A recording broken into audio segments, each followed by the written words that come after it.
पूरा मैं जॉब करता हूँ रहने के लिए नासिक। 6 तारीख को मैं बाय ट्रेन नासिक के लिए निकला था और शाम तक घर पहुँच गया था। नासिक घर पहुँच गया था। फिर रात में अचानक खाना पीना खाने के बाद हम लोग सोए।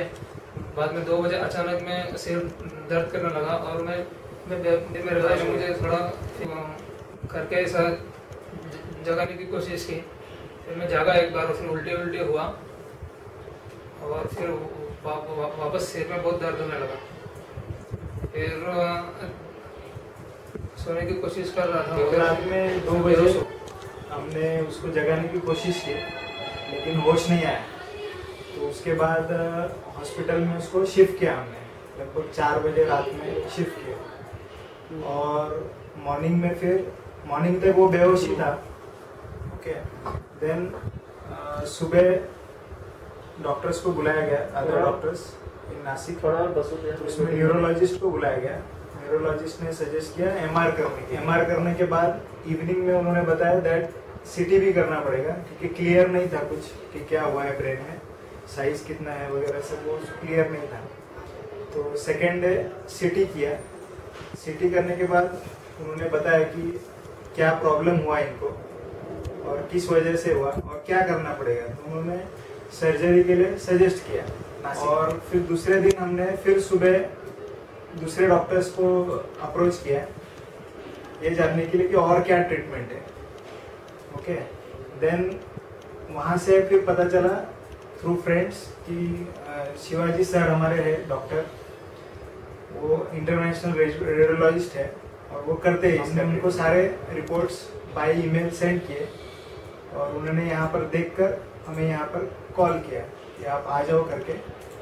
10 अक्टूबर को हम यहाँ पर आ गए हॉस्पिटल में एज पर डॉक्टर शिवाजी के कहने से।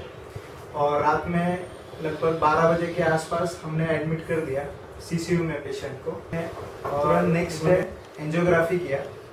एंजियोग्राफी करके उन्होंने सारा जो नर्व्स का जो साइज था, कितना क्लॉटिंग हुआ है या कितना ब्रेक हुआ है, वो उन्होंने एनोरिज्म जो है जिसे एनोरिज्म कहते हैं वो उसका साइज का उन्होंने एग्जैक्टली बताया कि ये साइज है और उसके लिए क्या ट्रीटमेंट करना पड़ेगा।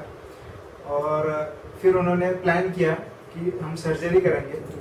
तुरंत उन्होंने 14 अक्टूबर को उन्होंने सर्जरी प्लान किया बिना टाके के और थ्रू नर्व्स के अंदर से उन्होंने तार इंजेक्ट किया इन शॉर्ट। और तार इंजेक्ट करके वहां पर जो नर्व फूटी हुई थी उसको कॉइल क्रिएट किया वहां पर। ओके, तो उससे जो फूटा हुआ नर्व था वो ब्लॉक हो गया और ऑपरेशन सक्सेसफुली हुआ एकदम प्रॉपरली। और शाम में पेशेंट प्रॉपरली होश में आया और बातचीत किया, मूवमेंट्स वगैरह सब कुछ चेक किया एकदम बराबर। नेक्स्ट डे रिजल्ट काफ़ी अच्छा था, पेशेंट का रिस्पांस वगैरह सब कुछ अच्छा था।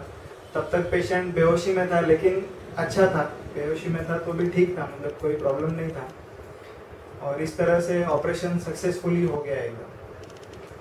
फिर जब होश आ गया तो मैंने नॉर्मली मेरा पेन वगैरह सब कम हो गया था। बहुत सिर में हल्का पेन था मगर एकदम कंफर्टेबल फील होने लगा। जो प्रॉब्लम एकदम पहले सिर में बहुत हो रहा था पेन, अभी एकदम कम हो गया था। फिर नेक्स्ट दिन दूसरे दिन जनरल वार्ड में खाना पीना बराबर खाने लगा मैं। फिर शाम को खड़े होकर चलने फिरने भी लगा, टॉयलेट बाथरूम खुद जाने लगा मैं। बाद में थोड़ा बहुत सर में पेन था मगर वो टैबलेट से ठीक लगता था। फिर 1-2 दिन में तुरंत डिस्चार्ज मिल गया। डिस्चार्ज से अभी तक कुछ मतलब 1 महीना हो गया है लेकिन 10 दिन दवाई खाने के बाद कुछ भी मतलब प्रॉब्लम अभी तक आया नहीं। और अभी मैं एकदम कंफर्टेबल हूँ और अपने आप को हेल्दी महसूस कर रहा हूँ। वगैरह सब बंद हो चुका है और अभी 2 दिन में मैं अपना जॉब भी ज्वाइन कर रहा। ये सर्जरी बहुत ही सक्सेसफुल है। हाँ सर, और मेरे लिए तो बहुत बड़ा चीज़। बिना टाके का है, कुछ भी टाका नहीं है यहाँ पे। 1 महीने के बाद भी मतलब मैं एकदम स्वस्थ लगता हूँ और कोई भी मतलब बोल नहीं सकता कि इसका ऑपरेशन हुआ है। हॉस्पिटल में भी कम दिन रखते हैं, 2-4 दिन में ही सब हो गया। और तुरंत डिस्चार्ज